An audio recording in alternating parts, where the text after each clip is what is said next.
There was a second victim that was engaged by a suspect in an alleyway between two houses. The police officers did engage the suspect, and they ended the threat at the intersection of Shirley and Veterans Road. The gentleman was armed with approximately 2 weapons, and the crime scene's being worked by the state police. I want to say thank you to the state police, also the Boston Police, the Revere Police Department, and Numluck, who all responded in to help us isolate and secure the scene. At this time, I want to remind the community members everyone is safe.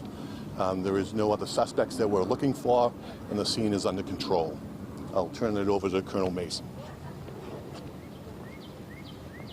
Thank you. I just want to start also by expressing our condolences to the families of the victims. I can tell you that both victims, or the victims' identities, are known to us, and we are in the process of making notifications to those families. And so we'll have an update for you once those notifications have been made. The state police is here to assist Winthrop Police Department and the chief. We have a number of assets on scene, to include our crime scene services section, which is mapping and documenting the scene, our ballistics section, and all of our chemists, forensic chemists. And so we anticipate that there'll be likely to be a number of hours of activity, police activity in the area, so people can expect delays and detours in this area. And so that's all we have for you now. Thanks. We'll take a few questions. Did the suspect, do we know? Please bear in mind this is a very active and fluid investigation. There was a lot that we will not be able to discuss. Chief, can you give us some context on how this all ended there with the truck crashing? Was it a stolen vehicle? We are receiving reports it was a stolen vehicle, yes.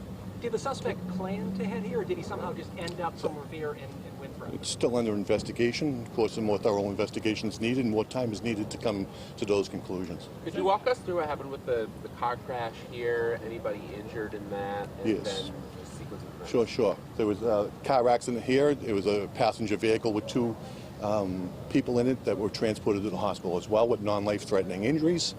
After the truck crashed into the house that is behind us, the driver exited that truck, jumped over a fence, and walked down the street and engaged the first victim, and then engaged the second victim a little bit further down the street. When you Were any say of those victims armed? That's part of the investigation. We wouldn't release that. When you say engage the victim, was there a fight? Was there what kind of confrontation was it? Can you elaborate? I wouldn't elaborate. That's, again, part of the investigation.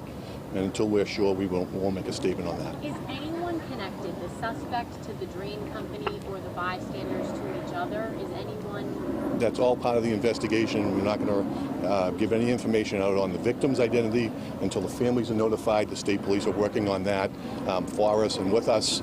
So it would be unfair to go into great detail over any connections. Is the suspect known to you? Have you identified the suspect? The suspect has been identified. We're not releasing any names at this time. The photo that's circulating on social media showing a man walking around with a gun, is that the suspect? Again, we're not going to release any information of the information the police have, or we're not going to confirm any information the public has at this point. Was anyone in that house when the truck went into it? No. No one heard there, but you said 2 people heard in another car. In another car right here on this intersection. Are Yes. they okay? They're okay, yes. Was the female bystander an innocent bystander? Again, that's all part of the investigation. It's really early on when you have a crime scene this large that's taking up, multiple blocks.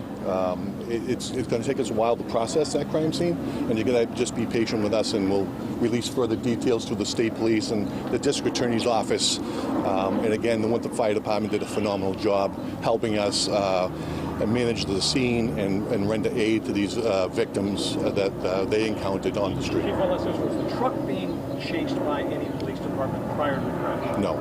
All right, thank you all. Do we know anything about the Thank you. motivations of the